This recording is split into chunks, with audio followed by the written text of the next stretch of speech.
The TrekWorks YouTube channel is sponsored by HDA ModelWorks, suppliers of scale lighting products, detail accessory parts, and complete model kits. Visit HDAModelWorks.com today.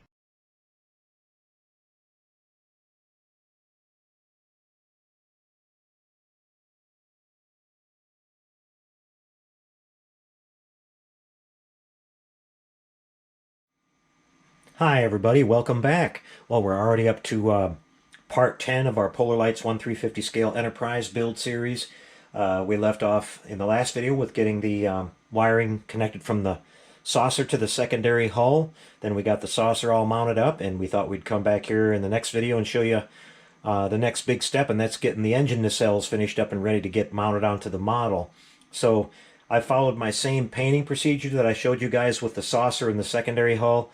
I used my mixture of 60/40 heather gray and jade green in the craft acrylic paints to get my hull color here.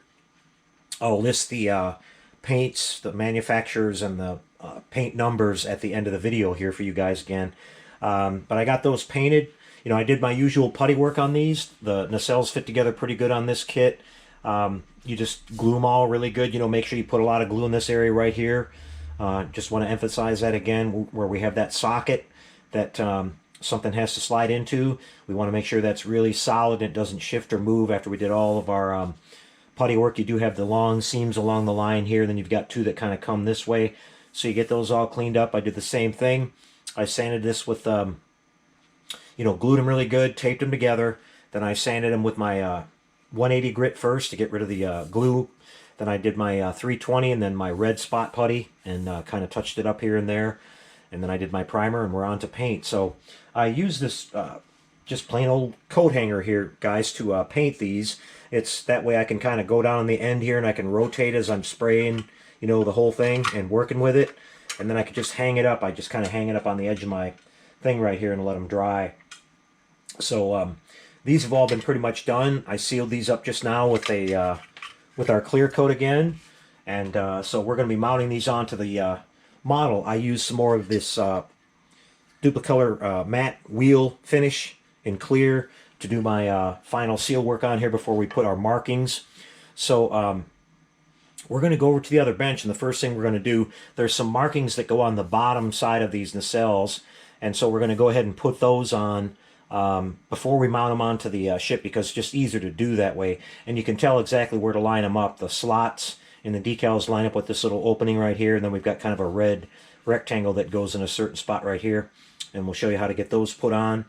And then we've got the side pennant markers, but I don't want to put those on until these are actually mounted on the ship and we're having it sitting level, and I can make sure they're going to be all lined up and straight going across. So we'll go over to the other bench now and we'll get to work getting the decals put on these. Then the next big step will be mounting them onto the ship. We'll be pulling these wires through. I'll show you how we do all that. We've got to hook up our power to our bassards that are going up front, and the trigger wire here that I keep talking about that's going to control the speed of our Tenna Controls lighting effects here at the front of these engines. So be right back with you on the other bench. Okay, so we've moved over to the other bench here now, and I'm getting ready to lay down these decals. We've got two different sets here that go on the bottom of the nacelles here. We've got these kind of gray details that go towards the front that kind of lay on the bottom, and then they sort of wrap around the pylon where it comes in. And then I've got these other kind of long rectangle shaped red markings that go. Now I'm just doing these here because they're easier to do with the nacelles off. I've got these other ones which are the pennant markings, and I don't want to put those on until I actually get the nacelles mounted onto the ship. When the ship is standing level on the stand, then they'll go ahead and put those on and make sure my horizontal line is going to be nice and straight, because there isn't any indication on this where they might go. Now you've got the bottom side here. We had this seam that ran all the way along here, so you can see these little pegs that stick up. These are for locating some little manifold parts that go on. You actually lose the ones in the center, because when you do the seam work here, you're going to sand those down. And it's no problem because you got the other two that you put on, you just kind of center the other one, and you'll be able to figure that out. But I've been letting these soak for a minute, so let's go ahead and put these on. They only go one way. You can see that you got those two pegs right there, and you kind of put this on like this and line it up so that the edges of it are equal on both sides, and you'll see that this little notch right here lines up right on the edge of that pylon opening, and it's supposed to sort of wrap around it. So I've had these soaking for a second or two here. Let's see if they're ready to slide. Yep, they're ready to go. Now these you got to be really careful because they're big and they cover a lot of area, so you want to make sure that you don't get any air bubbles trapped underneath of them. So you want to do that little thing that I always talk about here, where we're going to keep this down on here really flat as we slide it off. So I'm just going to take and move that one end there, get it loose, and then we're just going to slide it off and let it curl right around there like that. Okay, get these ends tucked down here, and then we can kind of move it around a little bit. The forward edges kind of go right up to the edge there at the front, and then you just want to kind of pay attention to the spacing here, like I'm doing. Equal distance between these pegs and the edges of the decal on both sides. And then just kind of square up the back part there with the trailing edge of this opening right there, and you'll be good to go. Okay, so I'm going to be real careful here and just start getting the excess water off of them.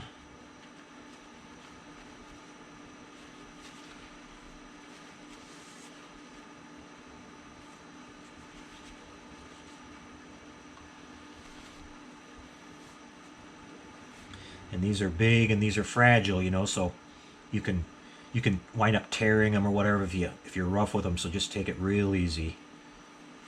And if you get it done right, they'll lay down there and they'll look like they've been painted on. That's what we're going for here.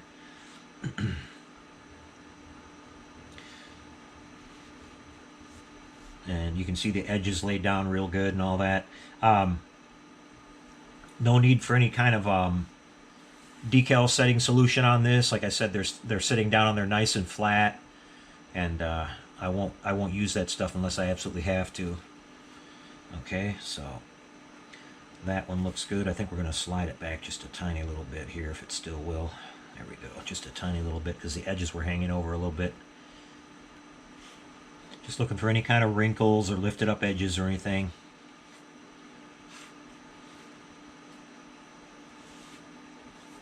All right, I'm happy with that one, so we'll go on to the next one here.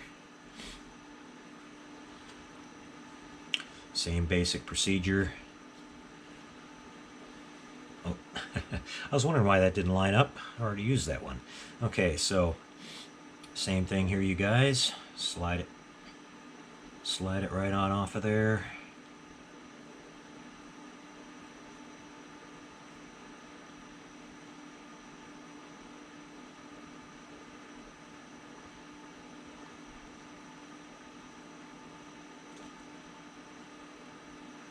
Maybe we could use a little bit more water on that one.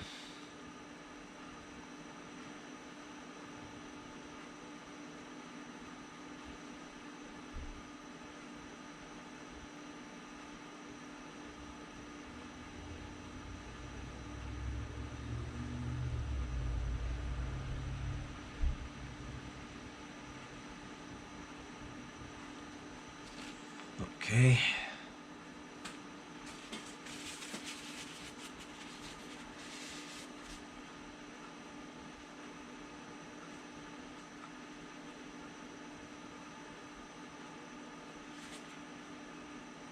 Let's go a little bit forward there. Got a little wrinkle in this one, so I'm just going to work it out, work my way to the outside edge.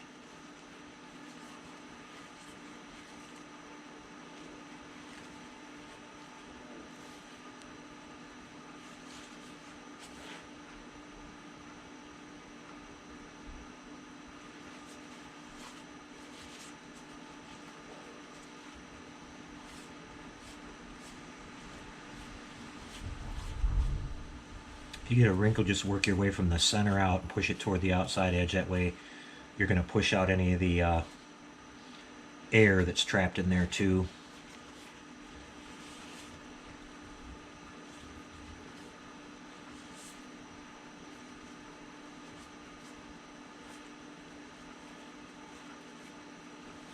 Those are laying down really good.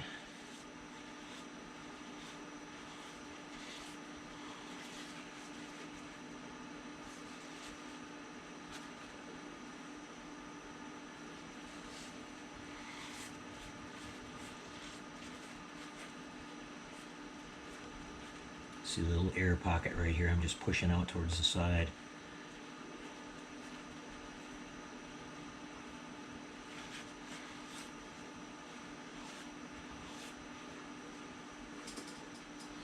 Okay, you guys, those are looking good. Got an equal space between each side. Looking good from front to rear. See, it matches up real nice with the other one. So we'll go ahead and hit the these next ones here. Now these, you can see they have this little notch that sits right there on the you know, the edge of the where the pylon's going to come up, and now that shouldn't overlap the you know, the gray area right here. So we want to stay just a little bit away from that and kind of put it something like that. So we'll work this edge loose again.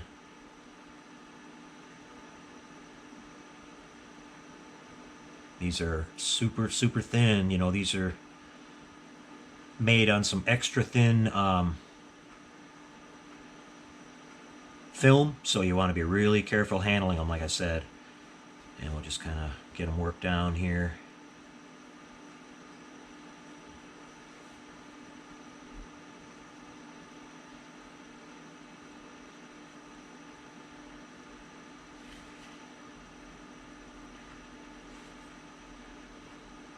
Get that right up there to that edge where it's got just a little bit of a gap.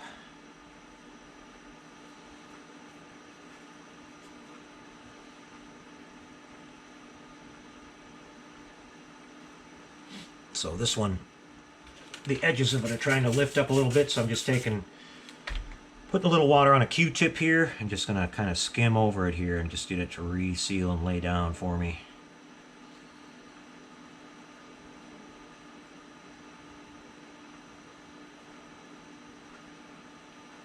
Once I get it, I'll take the dry end of the Q-tip and go over it.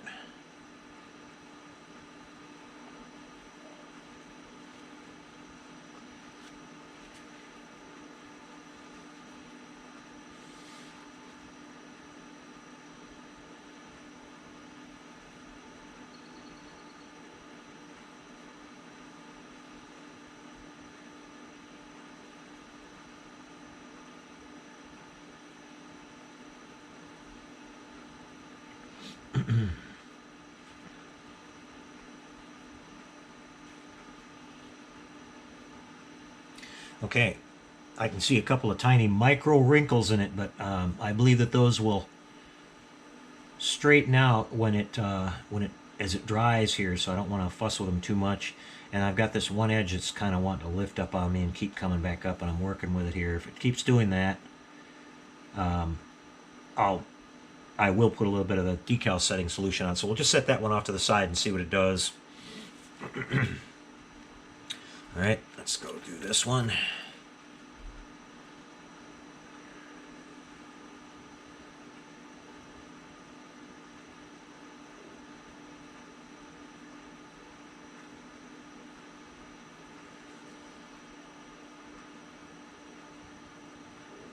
Just kind of repeating the same thing again, you guys.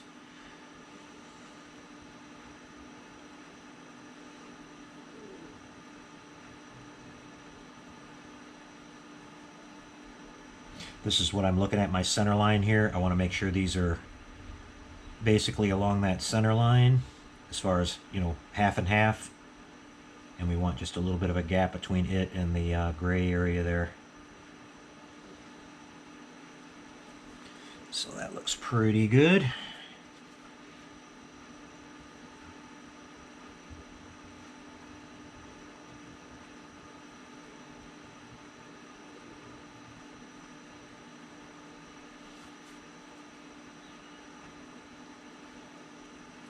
Now I'm just going to hold on to the end of it and just do that squeegee action out to the ends.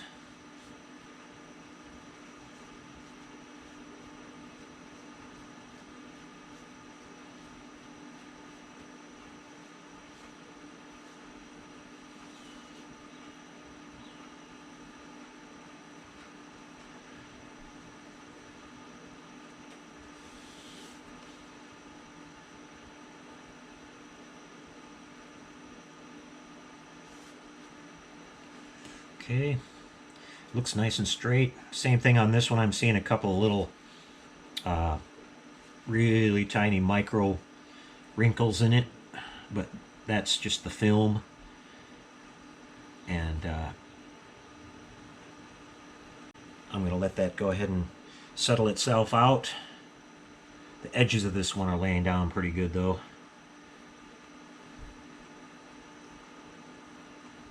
Got one corner up here that maybe isn't. Okay, let's check this one again. And that edge is still sticking up a little bit, guys. So in this case, I will use a little bit of a setting solution. I'm just using regular Walther's Solvaset. Kind of just dab that on there just a little bit. And that will definitely take care of that problem. Lickety split.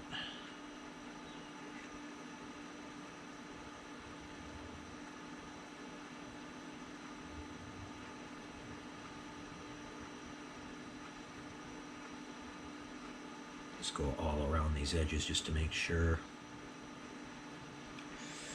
I can already see them laying down. Okay, so that's it for this step, you guys.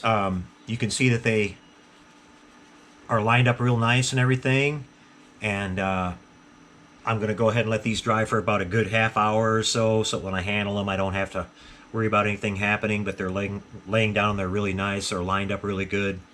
So I'll go ahead and come back in the next step here. We'll have the whole model back on the bench, upside down, and we're going to start pulling our wires through for our power to get up to these nacelles, and then we'll get those glued on. And that'll be a big step because then the model can set on its own base, nice and balanced. Then we'll go ahead and put these guys on here, and we're going to work on then getting the housings done at the front part here. They've got the extra little part that goes on there and the little rings, and we'll get the Tenant Controls control boards out, and I'll show you how we get those installed and connected to our wiring. Then all the wiring on the model and the lighting will be complete. Okay, so I'll be right back with that, everybody. Okay, you guys, well, it's time for the next big step on our build here. We're going to go ahead and get our nacelles attached onto the pylons. So I've got everything set up here for you guys and ready to go. We're going to be basically pulling these wires through. We've got the, this will be the starboard side, and we're going to be pulling the wires through. We're going to basically feed them down into this little slot right here, and then you'll be able to look down in here and you can see there's an opening where you can pull them through out the front.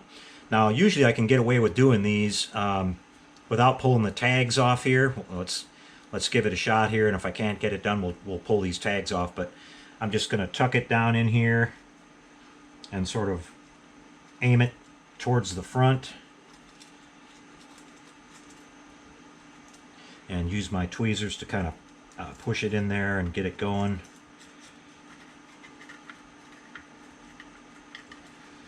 Okay, and I'll take a peek in here from the front with my flashlight, and I can see it already. So I'll grab it with my tweezers and pull it on through. Okay, I've got the front one sticking out there. We'll go for the second one here. These are, you know, separated because we've got the single wire here, which is the trigger wire, and then we've got the other two that are grouped together here, which are our power wires, as I talked about. So I would know the difference between the two if I was able to, you know, if I had to take these tags off, but we'll do it this way.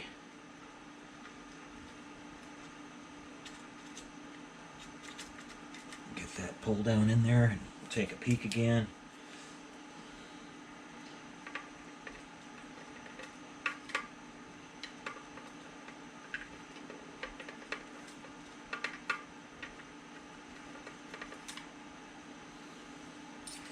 Got it almost there already. Let me try to push this tape through here a little bit better, and I think it'll cooperate with us. Can almost get that with my finger now, I think.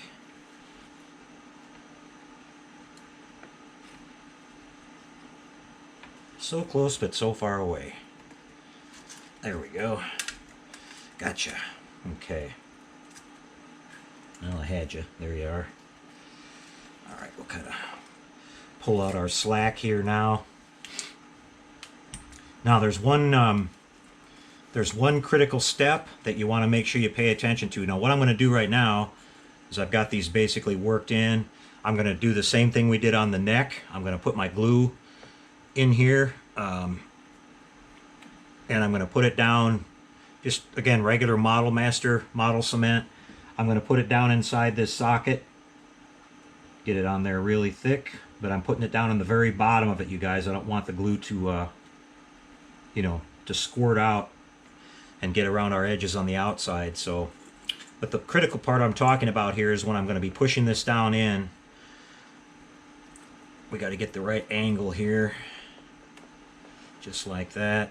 Okay, and just before it goes all the way, I've got about a 1/4 of an inch gap left there. I'm going to look in from the front and with my flashlight. And what you want to do, whoop, I get this strobe effect when I turn this thing on. What you want to do is you want to make sure that those wires stay coming out the top of that mount. Okay, that you don't want them coming out the front side of it, because there's no gap there. And if you do that, you could wind up pinching the wires. Okay, so I'm just going to take my tweezers and kind of guide them, kind of bend them so they do what I want them to. And we'll stay away from that front side.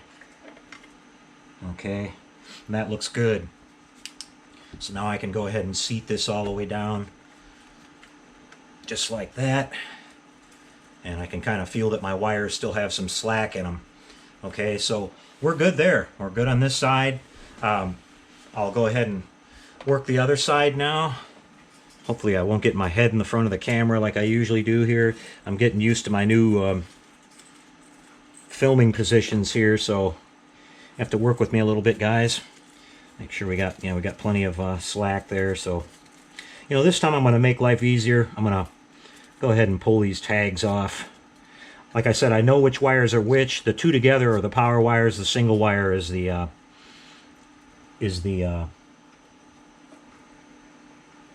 trigger wire. So feed that one through.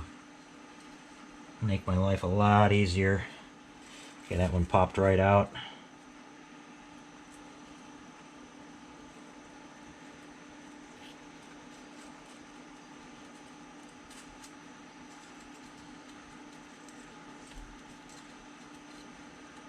And luckily we got both of them to do that. Excellent. Okay, we're going to start pulling the slack together. Time to add a little glue down in our socket here.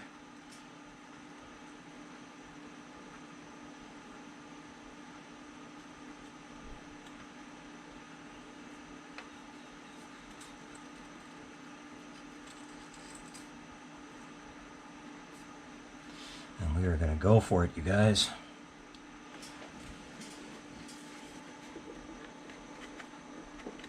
Again, I'm going to stop just short, take a peek.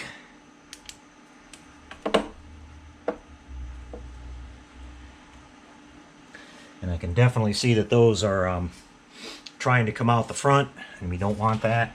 You want to have them definitely over to the side there.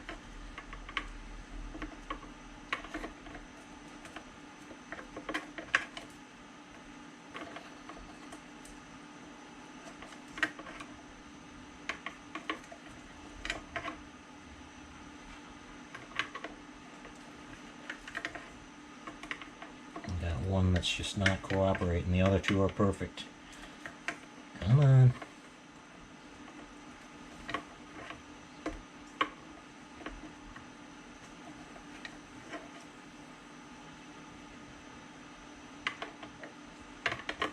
Don't take any shortcuts in this area, you guys. You definitely don't want to do that. And come back to haunt you.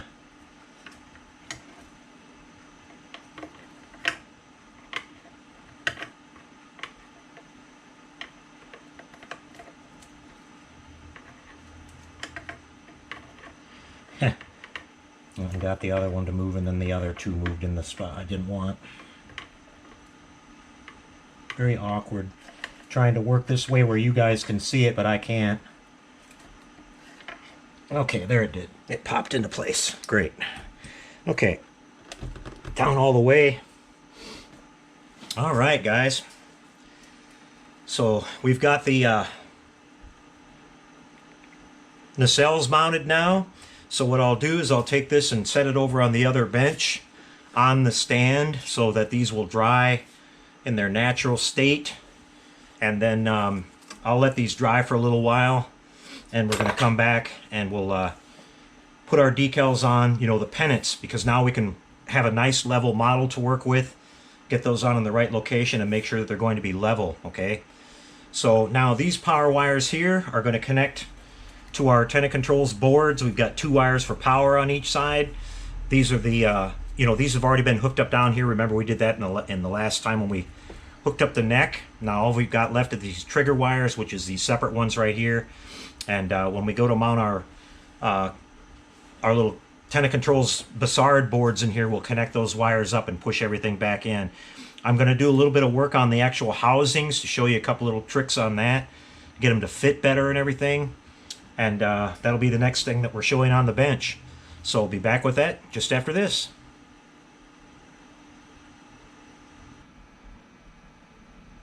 Okay, well, the model's been sitting over here on the stand for a little while, you guys, having these engines dry and everything. As you can see, she's starting to look pretty familiar, right? It's all looking really nice and square and everything. I'm real happy with how everything turned out so far. I went ahead and put my decals on the nacelles. Now keep in mind that my camera has a little bit of a fisheye effect, so right in the center it makes everything curve a little bit. But what I did here is I lined these up in a certain couple of spots of reference that they give you on the decal instructions. You can see that this little slash right here is supposed to kind of line up right at the forward part of the leading edge of the pylon there. So that's kind of your front and rear spacing. And then to get your center line, what I use anyway is I use these 2 little pegs right here where that rear kind of manifold goes on there. And that gives me my line for horizontal all the way across. So I just try to, you know, start off there in that general vicinity and make sure that that thing is kind of straight. So same thing that I did on all the other decals I applied plenty of water, took my time, started off in the front and slid it off towards the rear. Then to get it straight, I basically put my thumb on it right here and took my other finger and sort of stretched it. You know, not you know, really gentle, not enough to tear it or anything, but that pulls all the tension in it and basically forces this thing to go kind of straight. I'll show you from this angle that you can see a little bit better that it's straight and not, when you look at it like this, it might look like it's curved a little bit. But so that came out really good. Same thing on the other side here. I really like the HDA ModelWorks decals, like I said, because that film, that thin film on there, I mean, I haven't even clear coated this yet, and they look like they're painted on. I mean, they look great, you know, so they'll almost totally disappear once the edges is what I'm trying to say, will totally disappear when I put my final sealer coat. Now, I wanted to show you guys this sealer coat, too. You can see, I'll show you the front of the saucer here. You can see this sheen that's on this Duplicolor matte clear. Now again, this is their wheel type matte clear, not their regular matte clear. I tried the other matte clear and I didn't like it. It had a lot of texture, you know, it was rough. It was almost like Tester's Dull Coat. And that's why I don't like Tester's Dull Coat for finishing these either, because it has a really rough texture on it and it dries too flat. I don't think the Enterprise should be either you know, really glossy or completely flat dull either. It should have a little bit of a sheen to it. So this is just some really nice stuff. Again, it doesn't have any texture. You can see how beautiful it lays down. It's very tough. You know, it's made for wheels, so it's obviously very tough.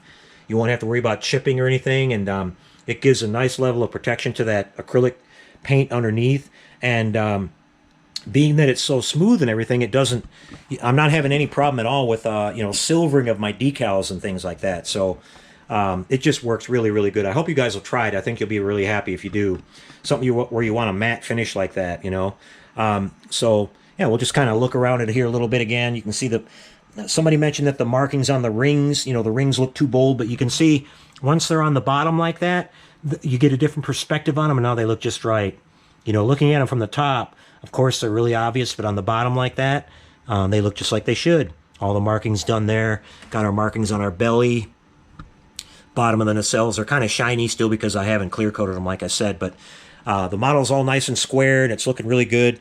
So the next step we're going to do now, guys, we're going to head back over to the other bench, and I'm going to get out these housing parts here, the forward housings. That's the part that our actual control boards are going to mount into. So I've got to do a little bit of modification to that. I take my Dremel tool and kind of grind around that inside lip on the front where the clear dome attaches, because you'll find out that those domes fit really super tight, and they have to be indexed a certain way. You know, they're not slotted or anything, so you can put them on in the wrong spot if you're not careful. There's 3 little lugs on them, and there's supposed to be 2 on the top and 1 on the center and the bottom, and you can have them tilted or whatever. And if you do that, you're going to have a hard time turning them or whatever. And you don't want to crack one of those. You know, that clear styrene is really brittle. So I take and grind that little lip down just a little bit to make those, you know, not where they can just fall right out, but, you know, they're a little bit easier to work with, and it saves you a little bit of grief down the road. So I'll be working on that. Then we've got to paint those, and once we do that, we can add that and the 3 little rings that go on right here, pull our wires through and get those glued in place. So that next step will be done, and we'll be ready to put in the control boards, which I think we're going to save that for the video after this one, because we're going to show you how to wire those up, and we're going to show you how to complete the wiring on the base. That way we can test everything. Once we get the power switch done here, and we get the other momentary switch put in place, which controls the speed of this rotation on these Tenet Controls boards, then we'll be able to test it all out. But I'm going to take you through the entire process of getting this wired up. We're going to put a power jack in the back. We're going to connect the 2 switches, run them up through the tube into the model and connect them up here. And then I'll even show you what kind of a power supply I'm using. And that way you guys will have the complete package if you're going to be doing your own setup instead of using the Polar Lights lighting kit. I am going to mention, too, that several questions have come up about this along the way, and I'm taking note. I've already started another build of one of these because I'm building, these in order for my clients. And one of the big questions that comes up several times is about how we put that initial wiring in the saucer to make that power hub I keep talking about. So I'm going to show you on another video. I'm going to make an addendum video at the end of this whole series here that's going to cover all those questions that we picked up and try to answer some of them for you. And I'm going to show you kind of a recap of starting from the very beginning how those wires go in that saucer. It's actually really simple, but I can understand why some people are having a hard time understanding it, because I started off showing that kind of in place already. So, but we'll come back and cover that, not to worry. So right now I'll head over to the other bench, and we're going to set up and get those housings ready to go. Be right back with that. Okay, so what we're going to be working on next, you guys, is this housing for the Bussard collectors that go on the front of each engine nacelle. These are both identical, so it doesn't matter which side you put them on. When we get to the part where we're going to actually put our control board in here, we do have to pay attention to that because you have a left and a right. One rotates clockwise, the other one rotates counterclockwise, and they should rotate inboard toward each other. So we do have to pay attention to that. But now what I'm going to be doing here is I'm going to take my Dremel tool with this sanding drum on it, and I'm going to go on this inside lip and just remove a little bit of this plastic on the inside. I'm not going to go crazy. I'm just going to shave a little bit down because that makes the plastic clear domes fit down on here a lot easier. Otherwise they squeeze in there super hard, and it gets really hard once you paint these, and we do have to paint these inside and out to do a little bit of light blocking on them. And then the outside obviously has to be the hull color. So I'm going to go to work on that, and then we've got these rings here, which when you clip them off of the sprue, you can see you have these little nubs that are left over, and you could do that with sandpaper, but I just take this little tool here and just work these down with that and smooth them out. Then I'll clean them up with a little bit of fine sandpaper. But let's work on this housing first. I'm going to put it on about just a little bit less than number 4 speed there, and just start going around it.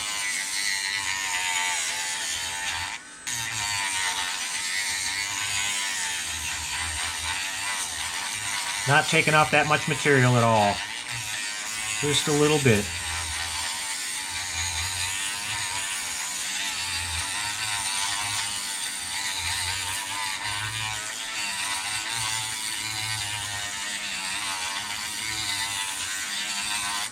And that's it. Now you want to stay away from the outside edge. Don't put any gouges or anything in this outside edge. If you happen to nick it a little bit, just take your sandpaper and kind of try to smooth it out. So there's that one. Go back to my same speed again here.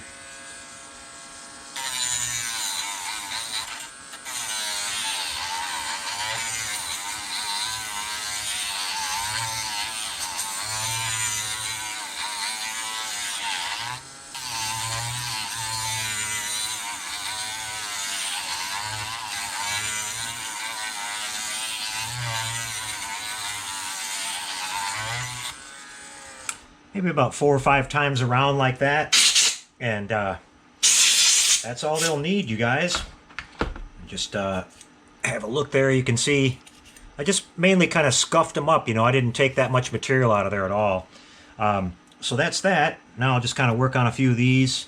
I'm going to go lower speed here, about 2, maybe even slower than that. About 1.5, and we'll just start taking these down. Just shaving these little burrs off of here. That way I can clean up the rest of it with some sandpaper a lot easier. Want to make sure they're nice and flush. Don't go too high on your speed there, or you'll melt this plastic. These are made out of a weird soft material that's a little different than the rest of the kit plastic. You'll notice that when you look at these. Okay. Got 6 of them to do in total here. This will take a minute.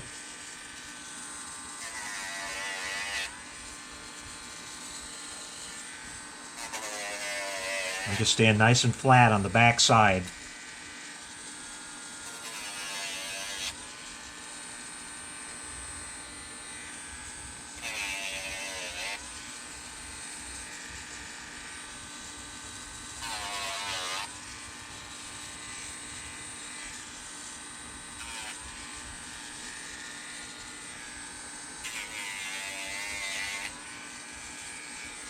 Okay, then we'll grab some of our, let's see, I'll use 320 for this. And just stay on the back side and just stay nice and flat. And just kind of take away the sand scratches that were there where our Dremel tool scratched it a little bit.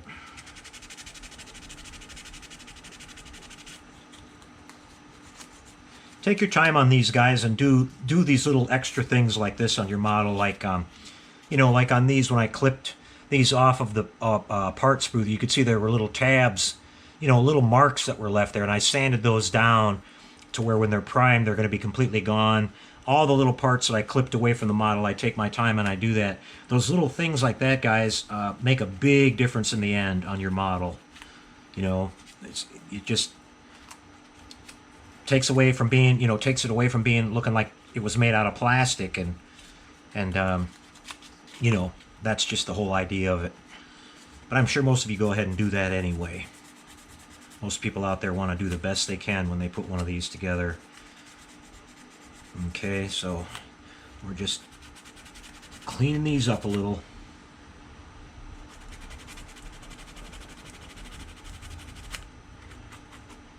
That way we get down to nothing but 320 scratches, and my primer will hide that, because we will prime these. Now I'm just going to leave these in primer. The primer that I'm using is a perfect color gray for these, and the end caps, the spinal, you know, the part that goes on the top of the saucer, the gray manifolds at the rear. So what I do is I just prime them, and then I put my clear sealer over them and call it a day. You know, there's different types of primer out there, and I've got one that I use, one of the duplicolor ones, that it's the perfect shade of gray for this. Now there's been research done on this, and some people think that these rings initially were not painted a different color on the big ship. In fact, if you look it up online, you may see some information about that. And they're saying that, you know, they look darker, and everyone thought they were painted all these years because it's the shadow hitting it. And I think there's even an example on that I looked at online where they showed something like that. But I still prefer to paint them. I think it's a nice looking, I think they should be I just like the different contrast in color there. There's nothing really going on up at the front of the engine like there is at the rear where you have the gray tips. So I just like to paint them that color and kind of balance it out, and, you know, so it looks the same in the front and the rear. My main reason for that. They might be totally correct on that, you know, that bit of information, but okay, so these are pretty well cleaned up and ready to go, you guys. So what I'll be doing now off camera is I'm just going to paint these.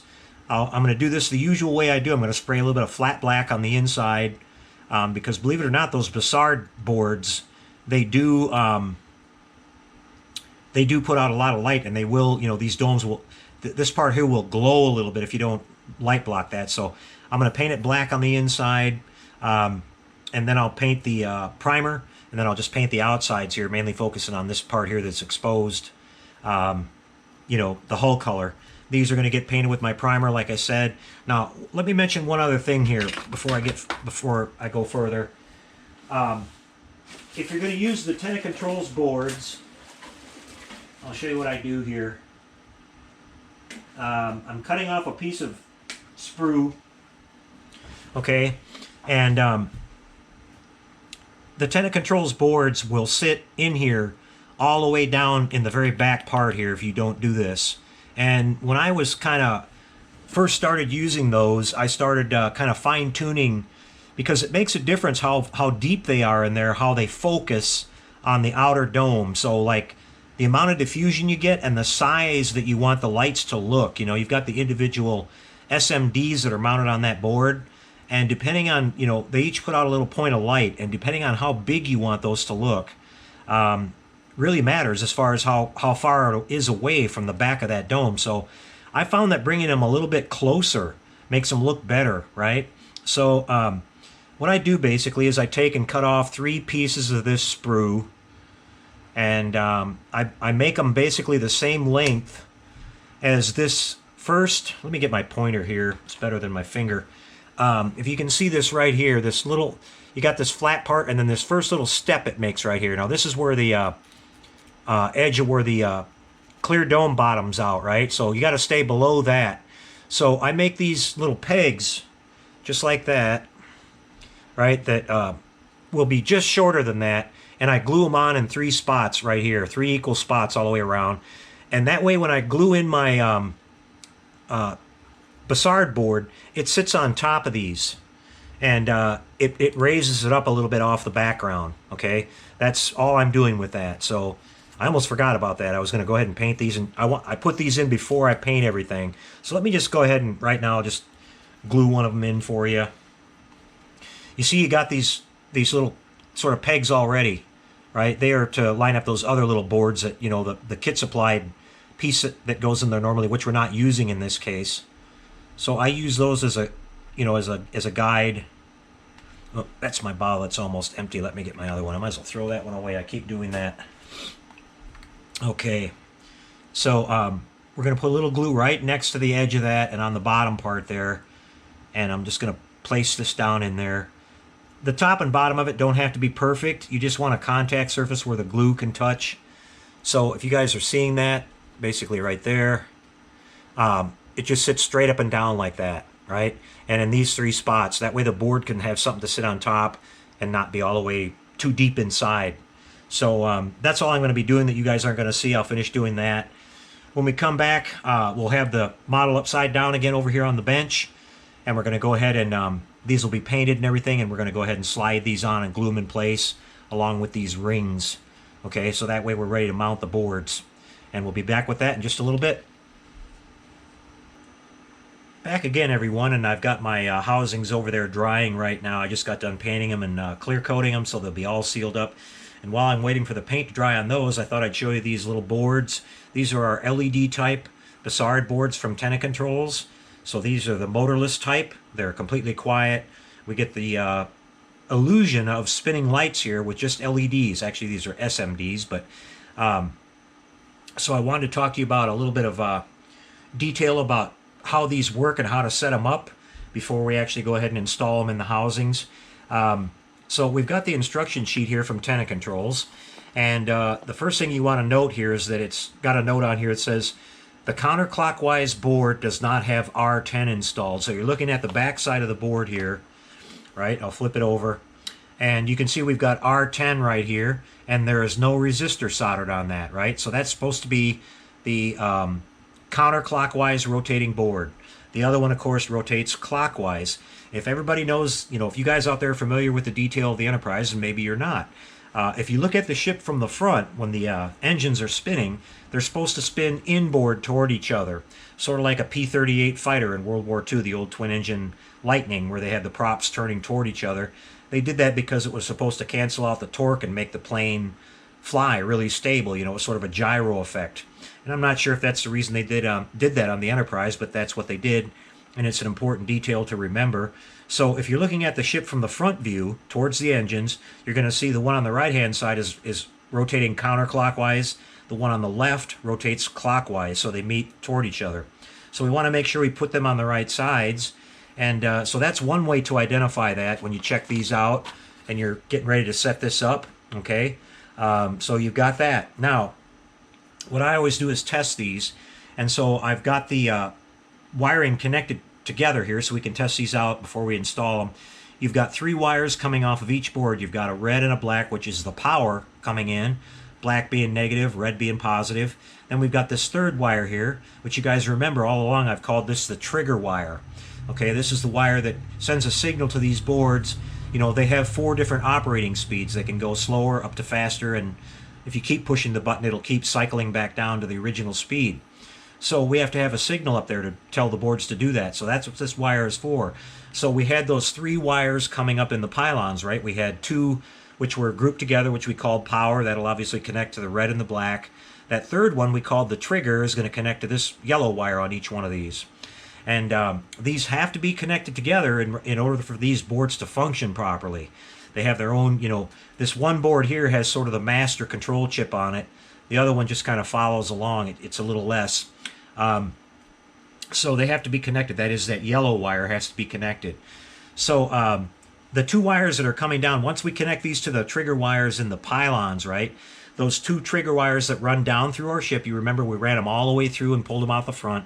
We had 2 wires. We'll just connect those together then, just like I've simulated doing here. I've just wired these 2 together so it's like they're connected.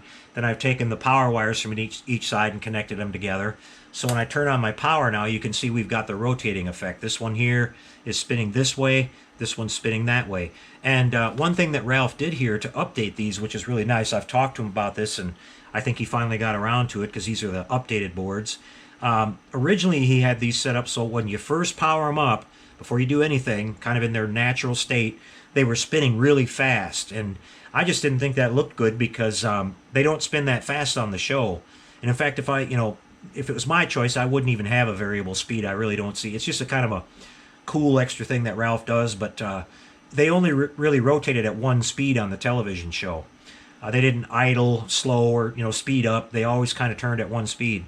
So, but this default speed right here is pretty darn close to what they look like in their normal state. So now, if you turn on the model, you don't have to do anything. You can just look at it like it is. But now, if you want to speed these up, see, we've got this trigger wire right here, and what I talked about back in the other video, guys, is how we're going to wire this to the switch on our base. The momentary switch in our base is just going to have a jumper wire coming off of it, right? That goes over to our ground where the power comes in for the main power for the model. So when I put my power jack in, I'll have a plus wire and a minus wire coming off of that. So we'll tap into the minus wire. The other side of that switch, it's a 2-pole, it'll have 2 terminals on it. The other terminal will connect to this wire right here, so that when that button is pushed, it's making a connection between here and the ground of your power coming in. And that's what sends this little signal up to tell these things to change speed, right? You don't hold it down, you just push it and let go of it. It's a non-locking type switch, okay? The other switch we'll use will be a power switch, which will be a locking type. And that doesn't have anything to do with this. There'll be just 2 power wires coming in off of our jack, like I talked about. One side of that, the plus side, will go to the switch. One side of the terminal. The other side goes to the power that's coming from our model. You'll see all that when we set up the base. So that part doesn't have anything to do with this. These will get their power through the model, right? This is the only one that comes down and connects directly to the momentary switch. So now see, let's say I had my power jack set up in here, and one side had the plus. This would be the minus side, right? When we push that button, it makes this connection right here, okay? And then you see what happens. I touched it once, they're starting to speed up. See, they're changing speeds. It doesn't work as good doing it by hand like this because I'm not touching it exact, but it has 4 different speeds, okay? And you can see they're mated together. By these 2 wires being together, they're matching each other as far as what they do, right? So that's the simple concept of that. Okay. So now what I'm going to do is I'm going to take these and I'm going to glue them in my housings. It's real straightforward on that. I don't want to show you, on camera. It'll take forever because the glue's got to set up and everything. But I'm just going to put a drop of glue on each one of those pegs that I put into those housings, right? And then these will basically just sit right in there. I'm going to use regular CA glue. It won't hurt this board at all. And that way it's not totally bonded into this board too. So like for some reason later on, if this board was to fail or whatever, I could always get it out. I'll just be able to get in there gently with something and pry, and the CA glue, it's plenty strong enough to hold it. It'll never fall out on its own, but it would be able to come out. If I use hot glue or something like that, it might bond to it really good, and it might actually rip part of the this is a laminated circuit board. It has layers to it, so it could actually rip part of that off. Where the CA glue, I've just experimented with this stuff with old boards and stuff. It'll pop right off of there and leave a clean break. It won't ruin anything. So that's my reasoning for that, you guys. So I'm going to go ahead and glue these in.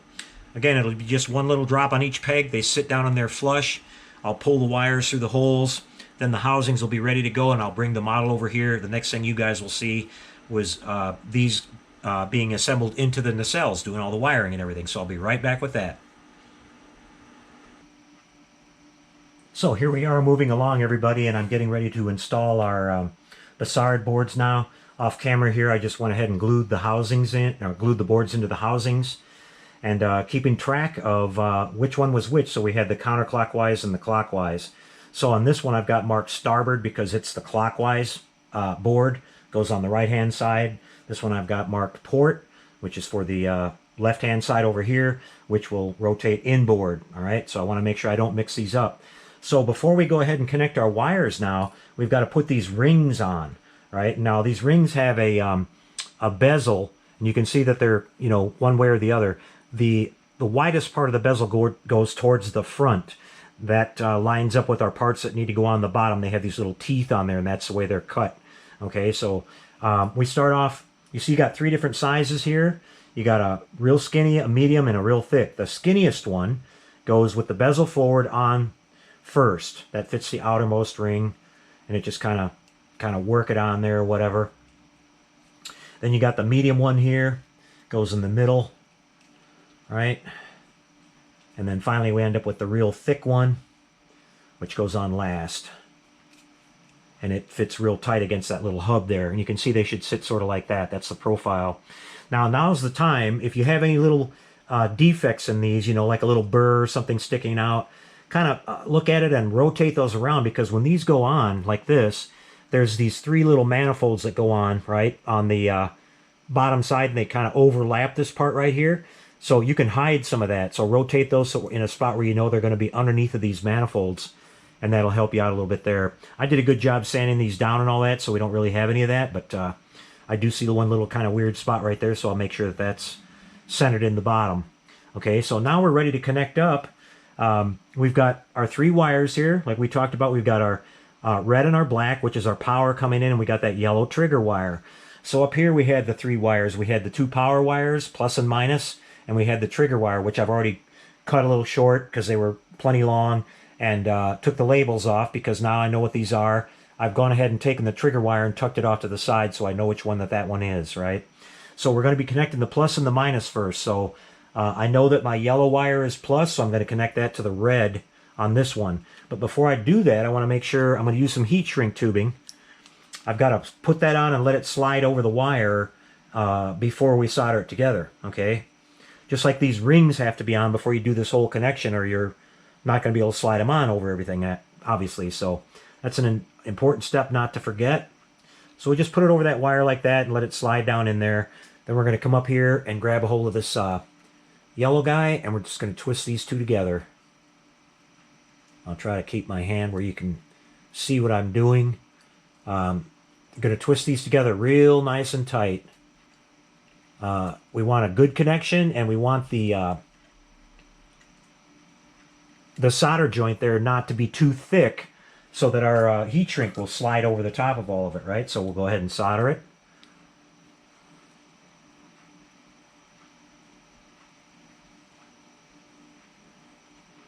I just put a little drop on the tip and let it, run its way down there and let it soak in. That's all I did. Don't need a whole lot of solder. Now I'll bring this little piece of heat shrink tubing back up out of there. If it will cooperate, there we go, and slide it over this. Whoop. All right, let's try this again. There we go. Get that up there like that. Make sure we don't get this wire. And we're gonna lock it in place. Okay, that quick.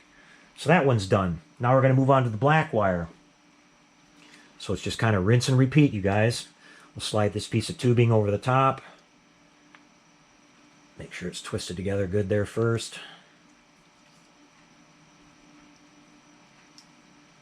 Okay, and let that just fall on down there. And then we'll wrap these two together here.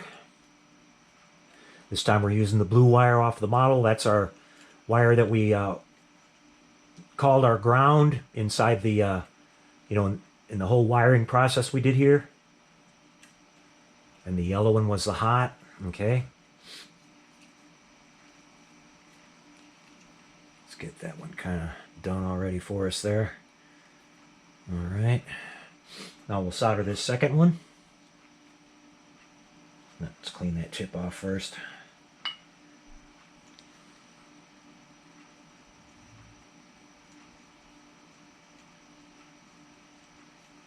That's all it takes, you guys. Just a nice little silvering of that whole thing. And, you know, if you want, give it a good tug. It's not going anywhere. Okay, now we'll slide this one up. More of our heat shrink tube. Okay. And then we're just dealing with the last one here. One more piece of tubing.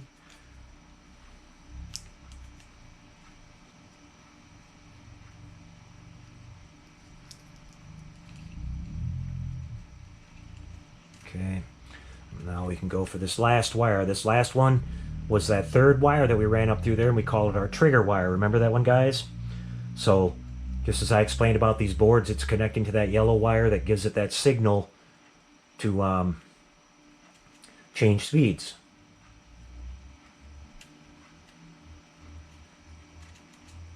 Okay. Kind of be tricky to do this one here a little bit. Let me see if I can do this with one hand. There we go. Let's turn our solder a little bit.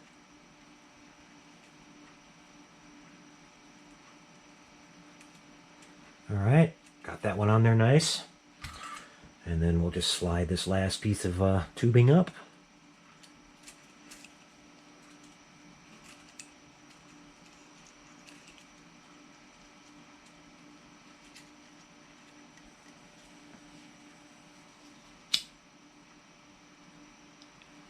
All right, and that's our connection there, you guys.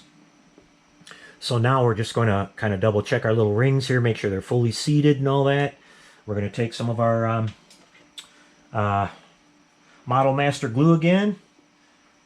And let me grab my, before we do that, let me grab my tape so I have it ready. Okay, there's a reason for the tape, and you'll see that in just a second here. Okay, I'm going to put a good amount. I'm going to put it way back here at the rear. So hopefully you don't get that squirt out thing that I keep talking about. You just want to have a nice coating back there. It's going to fit into this socket nice and tight. So as I'm going in, I'm just kind of pushing the wires up in there and tucking them in nice and neat. Okay, and it's going to plug right into this socket. Now it doesn't fit super tight, guys. Now even the pressure of those wires can see it's trying to push it out a little bit. So here's where our tape comes in. I'm just using this 1/2 inch wide stuff. Actually, it's 3/4, but making a little length long enough, and I'm going to tape it straight across the front, put pressure on the front. Now, when I tape this down, guys, I don't want it to come anywhere near that, and I don't want it to come near our little gray decal, right? So I'm seeing that that's going to come close. So I'm going to trim that off, okay? Because that'll pull that off of there, okay? You don't want to have it touch, so we don't have the pennant on the back side, and I know I'm above the line over there on the other side too, so I'm good. Now we've got some pressure on that, and we're just going to let that dry for a good hour or so, and that'll be perfect. All right, let's hopefully it'll clear the camera here. Getting close, guys. Kirk backing out of the airlock. All right, we'll go finish up on this side, you guys. Let's see. Okay, so we've still got our tags on here. This one, of course, says Bassard Power. I know that's my 2 power wires. Pull those tags off. And we'll untwist them here. And we can cut them just a tad shorter. Cut them as close as you can stand working with them, you guys. That way there's less you got to tuck in, right? So I won't pull that other tag off yet. I'll leave these just like this. Let's go ahead and strip these. Okay, and we'll get a piece of tubing ready for our other Bassard here. Want to make sure we put our rings on first, guys. Very important. Same thing, bezel forward, skinny ring first, medium ring second, bezel forward, thick ring last, bezel forward. Okay, they're all in place. I'm just going to look them over. I see one's got a little nick in there from where we sanded it, so I'm going to rotate that bad boy till she's right there on the bottom. And we won't be able to see it. Okay. So that's all set up. Let's start off with the we'll start off with the red one again this time. Put our tubing over the top.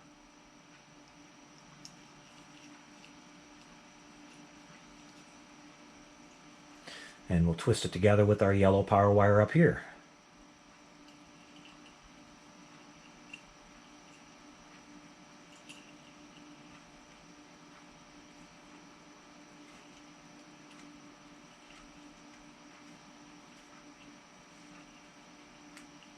Nice and tight. Okay, time for a little solder.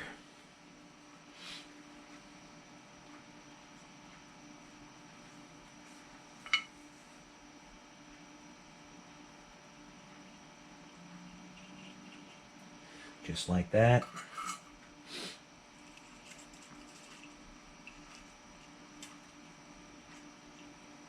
I'm getting better at this. I'm getting better.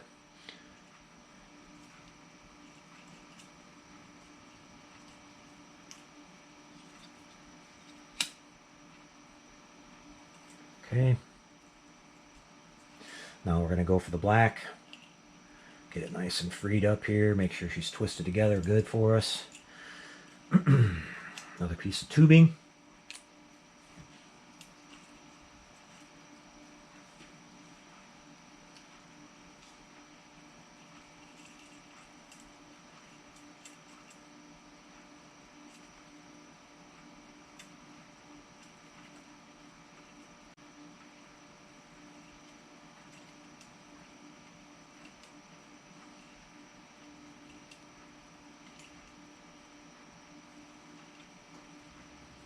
Nice and tight again.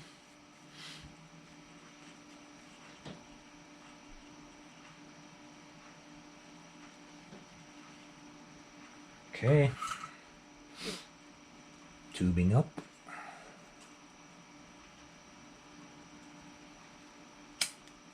Don't want to burn my nacelle.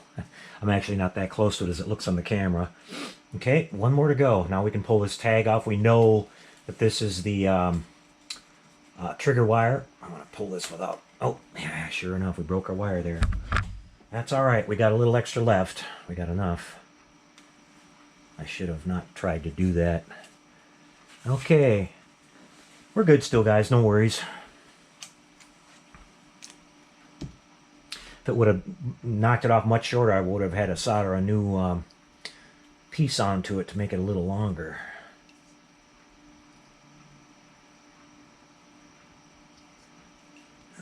Get that wrapped up good.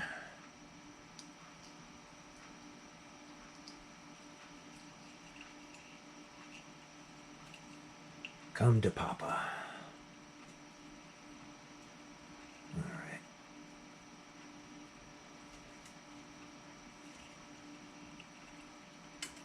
Yep, a little less room to work here. Almost too short.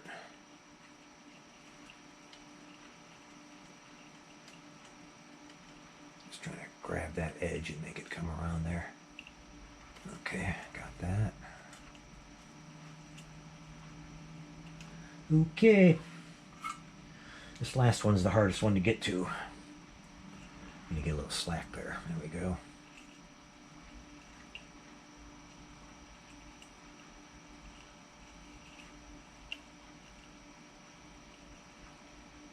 Very good. Very good.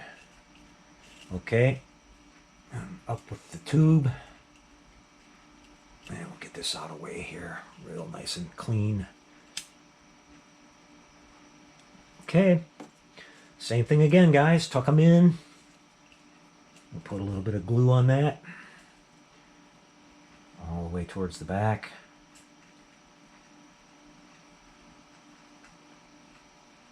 You guys, hopefully the saucer's not blocking you.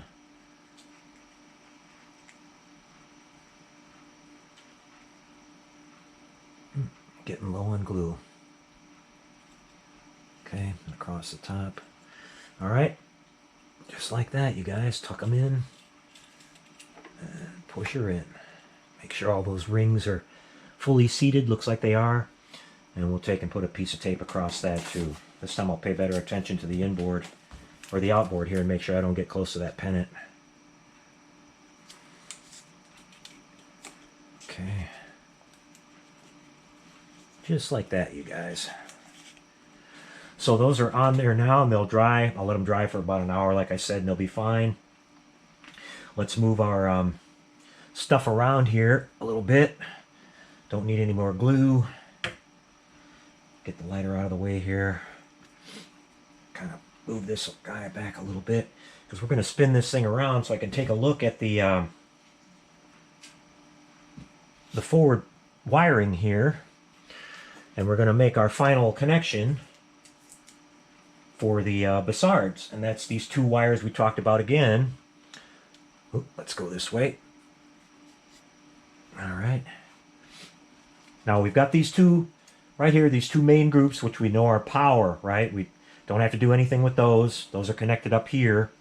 We've got these two left here that are called trigger. So I'm going to pull the tags and hopefully, Boyd, don't break your wire again. Okay. Be a little bit more careful. Get those off of there, and we can make these, and we can make these a little bit shorter, I think.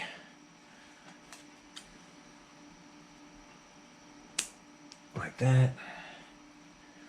And we'll strip them both.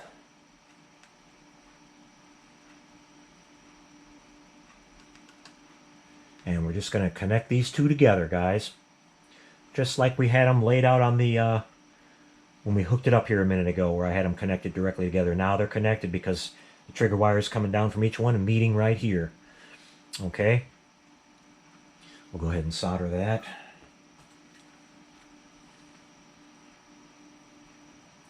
Now what I'm going to do, before I forget, I'm going to relabel it trigger now, because it's kind of hard to reuse these.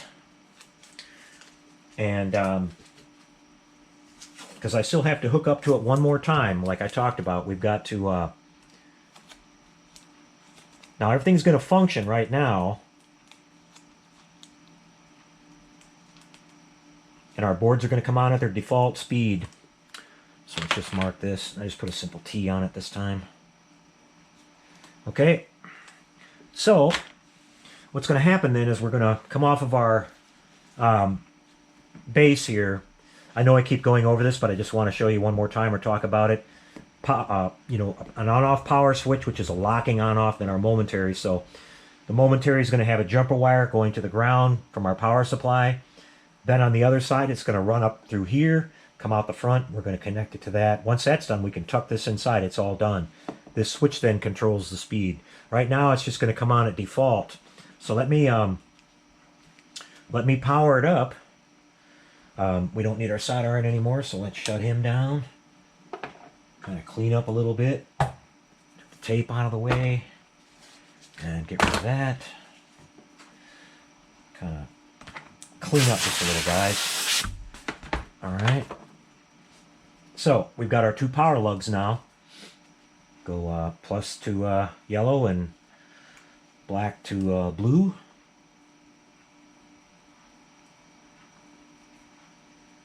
And kick her on. Okay, so hopefully you guys are seeing it even though the tape's in the way. If I can turn it far enough. Our Bassards are both working, and they started off at default speed, and they're tied together. The reason I know that my wires are good is, first of all, they came on, so we know we've got power. But the trigger wire, if this wasn't making a connection or wasn't hooked up right, they would be going all wonky right now. They have to be tied together so they sync up, right? So now what we can do is real careful. I'm going to come over here and I'm going to simulate like we had the switch hooked up here, like I did when we had it on the basic layout here. I'm just going to touch it on the ground a couple times, and I may have to hit the right spot. Okay, they changed speeds. You can see that. They both changed speeds. They're at like medium speed right now, so we know that we're good. It's hard to do that when you're just touching it on there. It's going to work perfect when we have it on the switch. So we were successful, you guys. So I'm going to call it a wrap for this part of the video. There you can see some of the pretty lighting. Looks really nice. She's all looking nice and even. We'll call it a wrap for this part of the series, guys. We'll come back with part 11, and it'll be getting into all the detail stuff now. We've got to do the Bassard domes up here. We've got to do the deflector dish. We've got to do the inner chiller grills, the tail, caps, you know, the manifolds for the top. And it's about another video, I would say, and we'll have this thing just about done. Then we're going to come down and we're going to wire the base for you guys. I'm going to show you how I install the jack, the power supply, coming off of that, all the way to our switches and all the way up inside the model. So you won't have no question about how to set that up. Okay? See you next time for part 11. And thanks for the new subscribers. And thanks for checking us out, guys. I hope these videos are helping you out there. We'll see you next time. Happy modeling, everybody.